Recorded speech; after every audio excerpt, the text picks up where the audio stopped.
Praise the Lord. January to August memory verses. John chapter 1 verses 1 to 18. ఆది యందు వాక్యం ఉండెను, వాక్యం దేవుని యొద్ద ఉండెను, వాక్యము దేవుడై ఉండెను.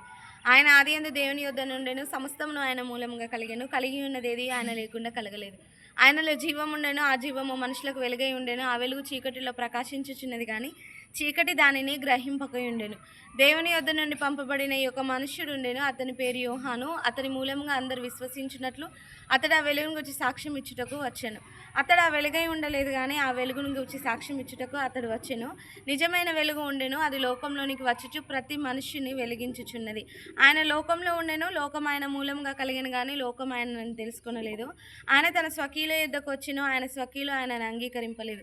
తన్ను ఎందరు అంగీకరించిరో వారికి అందరికీ, అనగా తన నామం నందు విశ్వాసం ఉంచిన వారికి దేవుని పిల్లలగుటకు ఆయన అధికారము అనుగ్రహించెను. వారు దేవుని వలన పుట్టిన వారే గాని రక్తము వలనైనను శరీరేచ్ఛల వలనైనను మనుష్యేచ్ఛల వలనైనను పుట్టిన వారు కారు. ఆ వాక్యము శరీరధారి అయి కృపాసత్య సంపూర్ణుడిగా మన మధ్య నివసించెను. మనం తండ్రి వలన కలిగిన అద్వితీయ కుమారుని మహిమ వల్లే మనం ఆయన మహిమను కనుగొంటుమి.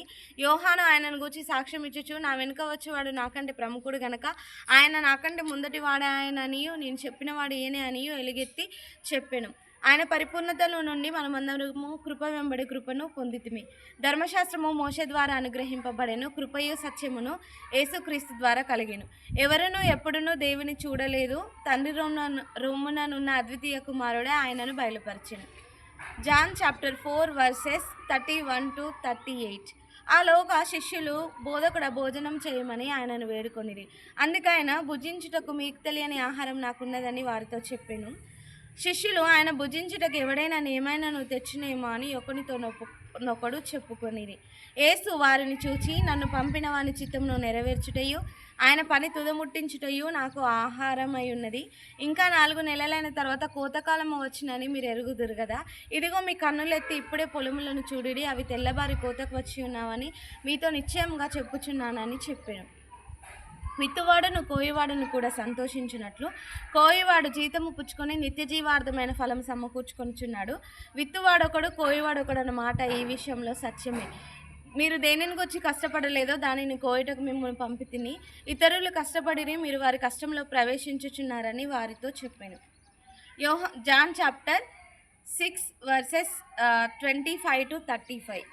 సముద్రపు టద్దరిని ఆయనను కనుగొని, బోధకుడా నీవెప్పుడు ఇక్కడికి వచ్చితివని ఆయనను అడగగా, యేసు, మీరు సూచనలను చూచుట వలన కాదు కానీ రొట్టెలు భుజించి తృప్తి పొందుట వలననే నన్ను వెతుకుచున్నారని మీతో నిశ్చయముగా చెప్పుచున్నాను. క్షయమైన ఆహారము కొరకు కష్టపడుకుడి కానీ నిత్య జీవము కలగజేయు అక్షయమైన ఆహారము కొరకే కష్టపడుడి. మనుష్య కుమారుడు దానిని మీకు ఇచ్చును. ఇందుకై తండ్రి అయిన దేవుడు ఆయనకు ముద్ర వేసి ఉన్నాడని వారితో చెప్పాను. వారు, మేము దేవుని క్రియలు జరిగించుటకు ఏమి చేయవలనని ఆయనను అడగ యేసు, ఆయన పంపిన వాని యందు మీరు విశ్వాసం ఉంచుటే దేవుని క్రియ అని వారితో చెప్పాను. అట్లయితే మేము చూచి నేను విశ్వసించుటకు నీవే సూచక క్రియ చేయుచున్నావు, ఏమి జరిగించుచున్నావు? భుజించుటకు పరలోకం నుండి ఆయన ఆహారం అనుగ్రహించనని వ్రాయబడినట్టు మన పితరులు అరణ్యంలో మన్నాను భుజించిరని ఆయనతో చెప్పాను. పరలోకం నుండి వచ్చు ఆహారంను మోషే మీకు ఇయ్యలేదు, నా తండ్రియే పరలోకం నుండి దిగివచ్చు నిజమైన ఆహారము మీకు అనుగ్రహించుచున్నాడు. పరలోకం నుండి దిగివచ్చి లోకమునకు జీవమునిచ్చినది దేవుడు అనుగ్రహించి ఆహారమై ఉన్నదని మీతో నిశ్చయముగా చెప్పుచున్నానని వారితో చెప్పాను. కావున వారు, ప్రభువా, ఈ ఆహారం ఎల్లప్పుడూ మాకు అనుగ్రహించుమనిది. అందుకు యేసు వారితో ఇట్లా, నేను జీవాహారంను నేనే, నా యొద్దకు వచ్చేవాడు ఏమాత్రమును ఆకలిగొనడు, నా యందు విశ్వాసం ఉంచువాడు ఎప్పుడునూ దప్పికొనడు. John chapter 7 verses 37 to 44. ఆ పండుగలో మహాదినమైన అంచెదినమున యేసు నిలిచి, ఎవడైనాను దప్పికొనిన ఎడల నా యొద్దకు వచ్చి దప్పి తీర్చుకొనవలెను. నా యందు విశ్వాసం ఉంచువాడెవడో లేఖనంను నెరవేరినట్లు వాని కడుపులో నుండి జీవజల నదులు పారునని బిగ్గరగా చెప్పెను. తన యందు విశ్వాసం ఉంచేవారు పొందబోవు ఆత్మను గూర్చి ఆయన ఈ మాట చెప్పెను. యేసు ఇంకను మహిమపరచబడి ఉండలేదు గనక ఆత్మ ఇంకను అనుగ్రహింపబడి ఉండలేదు. జనసమూహములలో కొందరు ఈ మాటలు విని, ఈయన నిజముగా ఆ ప్రవక్తే అనిరి.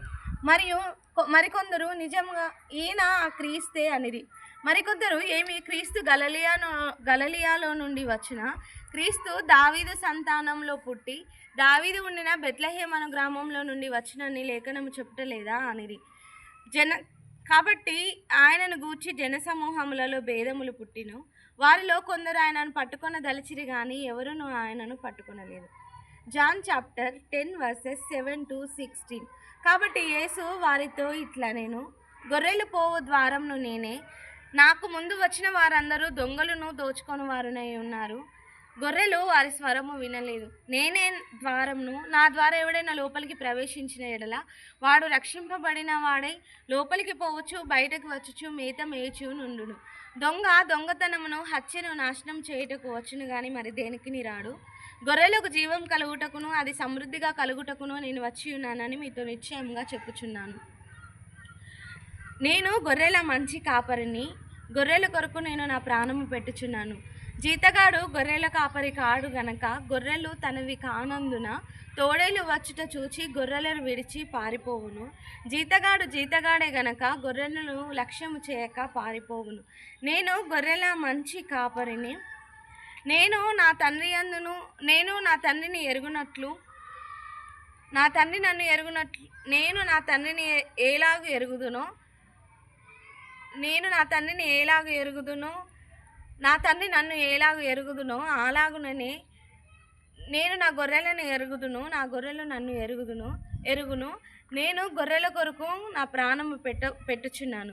ఈ దొడ్డివి కానీ వేరే గొర్రెలను నాకు కలవు. వాటిని కూడా నేను తోడుకొని రావలేను. అవి నా స్వరము వినును. అప్పుడు మంద ఒక్కటియు గొర్రెల కాపరి ఒక్కడును అగును. John chapter 12 verses 23-33. అందుకు యేసు వారితో ఇట్లా నేను మనుష్య కుమారుడు మహిమ పొందవలసిన గడియ వచ్చి ఉన్నది. గోధుమ గింజ భూమిలో పడి చావకుండిన ఎడల అది ఒంటిగానే ఉండును. అది చచ్చిన ఎడల విస్తారముగా ఫలించును. తన ప్రాణమును ప్రేమించుకొనువాడు దానిని పోగొట్టుకొనును. ఈ లోకంలో తన ప్రాణమును ద్వేషించుకొనువాడు నిత్యజీవం కొరకు దానిని కాపాడుకొనునని మీతో నిశ్చయముగా చెప్పుచున్నాను. ఒకడు నన్ను సేవించిన ఎడల నన్ను వెంబడింపవలెను. అప్పుడు నేను ఎక్కడ ఉందునో అక్కడ నా సేవకుడును ఉండును. ఒకడు నన్ను సేవించిన ఎడల నా తండ్రి అతనిని గణపరచును. ఇప్పుడు నా ప్రాణము కలవరపడుచున్నది. నేనేమందును, తండ్రి ఈ గడియ తటస్థింపకుండా నన్ను తప్పించుము. అయినను ఇందుకోసరమే నేను ఈ గడియకు వచ్చి తిని తండ్రి నీ నామమును మహిమపరచుమని చెప్పాను. అంతటా నేను దానిని మహిమపరిచి తిని మరలా దానిని మహిమపరుతును అని ఆకాశం నుండి ఒక శబ్దము వచ్చెను. అంతటా జనసమూహములో అక్కడ నిలబడిన వారు ఉరిమెను అనిరి. మరికొందరు దేవదూతలో ఒకడు ఆయనతో మాట్లాడేననిరి. కాబట్టి యేసు ఈ శబ్దము నా కొరకు రాలేదు, మీ కొరకే వచ్చెను. ఇప్పుడు ఈ లోకమునకు తీర్పు జరగవలసి ఉన్నది. ఇప్పుడు ఈ లోకాధికారి బయటకి త్రోసివేయబడును. నేను భూమి మీద నుండి పైకెత్తబడిన ఎడల అందరినీ ఆకర్షించుకుందునని చెప్పాను. తాను ఎట్టి మరణము పొందవలసి ఉండెనో దానిని సూచించుచు ఆయన ఈ మాట చెప్పాను. John chapter 14 verses 15-21. నన్ను ప్రేమించువాడు మీరు నన్ను ప్రేమించిన ఎడల నా ఆజ్ఞలను గైకొందురు. నేను తండ్రిని వేడుకొందును, మీ యొద్ద ఎల్లప్పుడూ నుండుటకై ఆయన వేరు ఆదరణకర్తను మీకు అనుగ్రహించెను. లోకము ఆయనను చూడదు, ఆయనను ఎరగదు గనక ఆయనను పొందనేరదు. మీరు ఆయనను ఎరుగుదును, ఆయన మీతో కూడా నివసించును, మీలో ఉండును. మిమ్మల్ని అనాథలుగా విడువను, మీ యొద్దకు వత్తును. కొన్ని దినములైన తర్వాత లోకము మరి నన్ను ఎన్నడూను చూడదు, అయితే మీరు నన్ను చూతురు. నేను జీవించుచున్నాను గనుక మీరును జీవింతురు. నేను తండ్రి యందును మీరు నా యందును నేను మీ యందును ఉన్నామని ఆ దినమును మీరు ఎరుగుదురు. నన్ను ప్రేమించువాడు నా ఆజ్ఞలను అంగీకరించి వాటిని గైకొని వాడు నన్ను ప్రేమించువాడు నా తండ్రి వలన ప్రేమింపబడును. నేనును వానిని ప్రేమించి వానికి నన్ను కనపరుచుకుందునని చెప్పాను.